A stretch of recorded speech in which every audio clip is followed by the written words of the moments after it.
Miracle on 34th Street is about an old man trying to prove to the world he's Santa Claus. It's a remake of the 1947 classic Christmas movie, except it doesn't understand its message or why it works.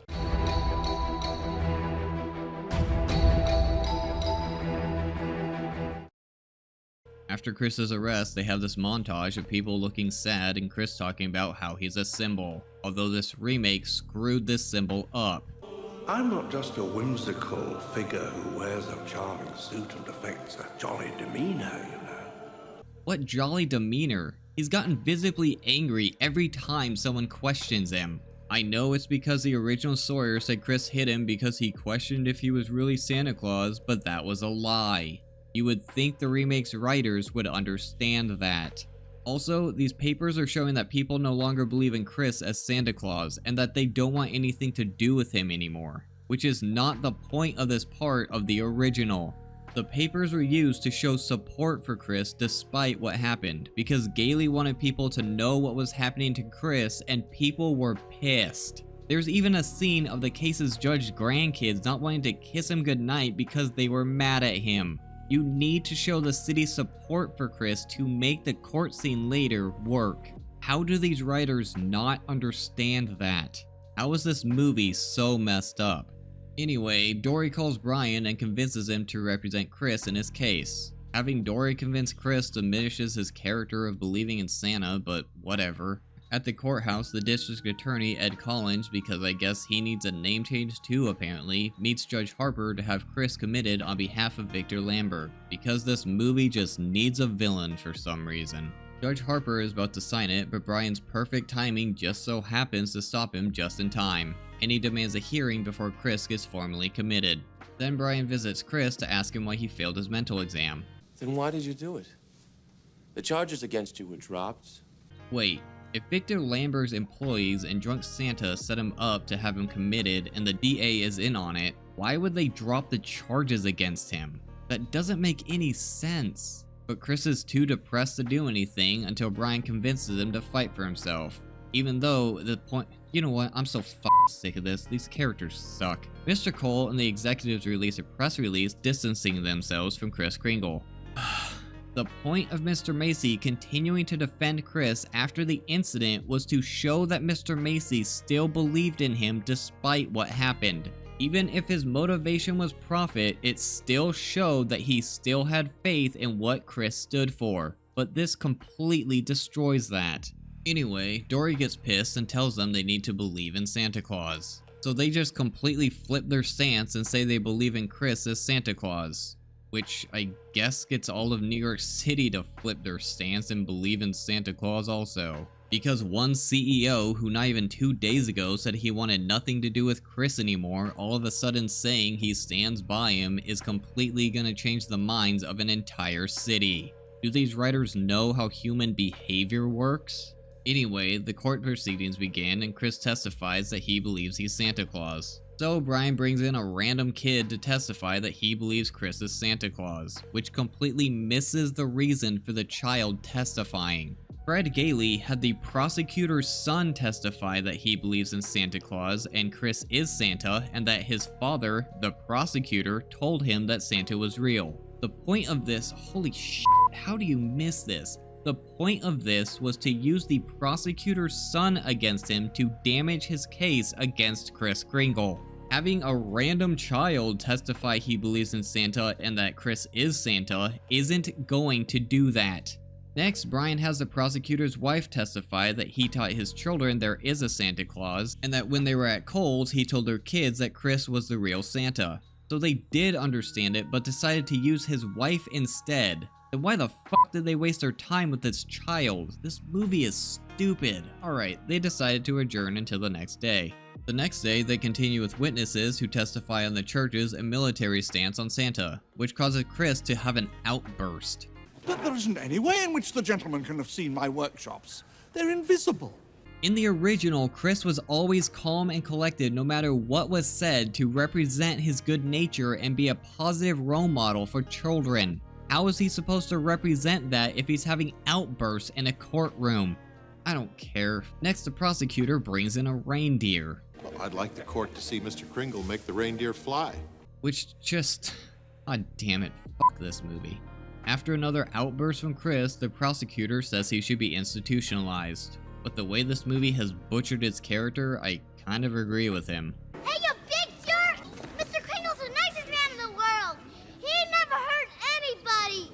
He hits someone for basically no reason and it has several violent, angry outbursts. If they wanted to show him as this kind, caring figure, maybe they should have used the original as a template. Whatever, the judge is gonna think on it and rule on his decision the next day. Christmas Eve, which is a national holiday. Also, it's a Saturday, so they wouldn't have court, but whatever. After court, Brian and the judge have a conversation. If I had a way out of this, I'd take it. Oh, I'm sure you will. The next day, I guess the entire city of New York got off work on Christmas Eve to support Chris, after the papers put that morning to come and support him. This movie has no idea what made the original work. The judge is about to give his verdict when Susan just walks up to the bench because I guess the bailiff allows that and gives Judge Harper a Christmas card with $1 in it, with the words "In God We Trust" circled. By presenting me with this bill, she reminded me of the fact that it's issued by the Treasury of the United States of America, and it's backed by the government and the people of the United States of America. You will see the words, "In God We Trust." Federal government puts its trust in God. It does so on faith and faith alone. And it is and was their collective faith in a greater being that gave and gives cause to the inscription on this bill. Then the state of New York can accept and acknowledge that Santa Claus does exist, and he exists in the person of Kris Kringle.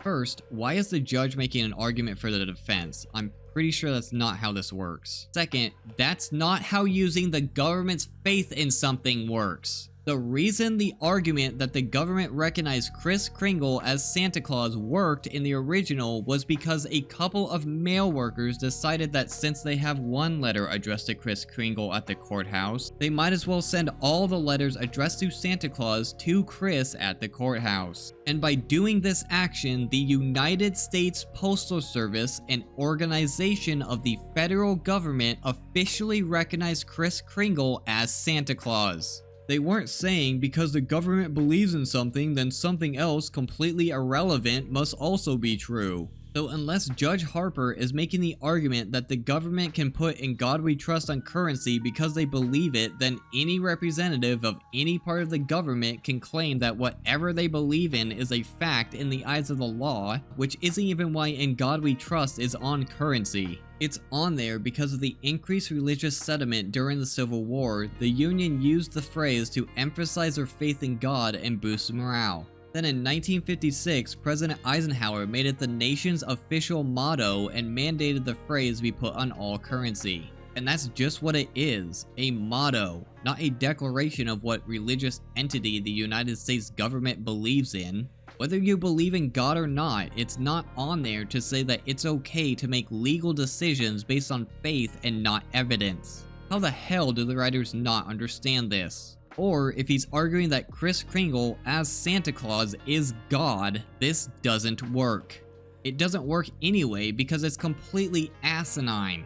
As an example, I could go to a city and convince everyone there I'm Elon Musk. I could tell them all about Tesla, SpaceX, and Dogecoin and make them all believe I'm Elon Musk. That doesn't mean that I can then claim to be entitled to $50 billion or whatever Elon Musk has, and the government sure as hell isn't gonna say, "But In God We Trust" is on money, and officially recognize me as him.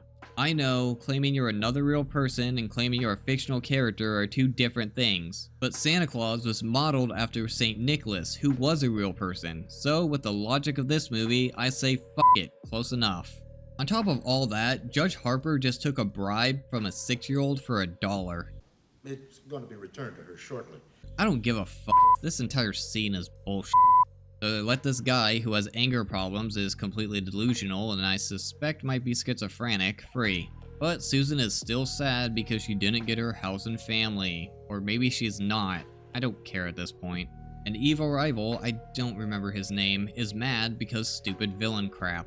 And Brian and Dory randomly get married literally out of nowhere. and now I guess she got pregnant overnight and her boss gave her the house she wanted as a bonus. What the hell is this movie doing? The point was not that Chris was magic. How do you make a remake of a movie and not understand a single thing about it? I hate this movie so much. This is one of the worst remakes I've ever seen. There's not a single aspect of the original that this gets right. I know Chris got depressed and purposely failed his exam in the original, but that was because he thought Doris was part of him getting institutionalized, not because he felt sorry for himself about his situation. The entire court part doesn't make any sense. There's no point in having a kid testify that he believes Chris is Santa if he doesn't have a significant relationship to anyone actively involved. And Chris's outburst should have gotten him institutionalized because they make him seem crazy. The reason the case got dismissed was so stupid, I had a hard time figuring out where to even begin. If any lawyer sees this, correct me if I'm wrong, but couldn't the prosecutor call for a mistrial because the judge made an argument for the defense when no one said a single word about "In God We Trust" being on currency? Also, couldn't he have accused the judge of taking a bribe even if he gave the dollar back? As someone stated in the comments of part 1, the case was, is Kris Kringle Santa Claus as he believes, not is Santa Claus real? And the judge basically said, I know there's no evidence, but as the judge, I believe in Santa Claus, so I declare that Kris Kringle is Santa Claus in the eyes of the law. Which is a really scary precedent to set when you think about it. The acting is about the same as the first part.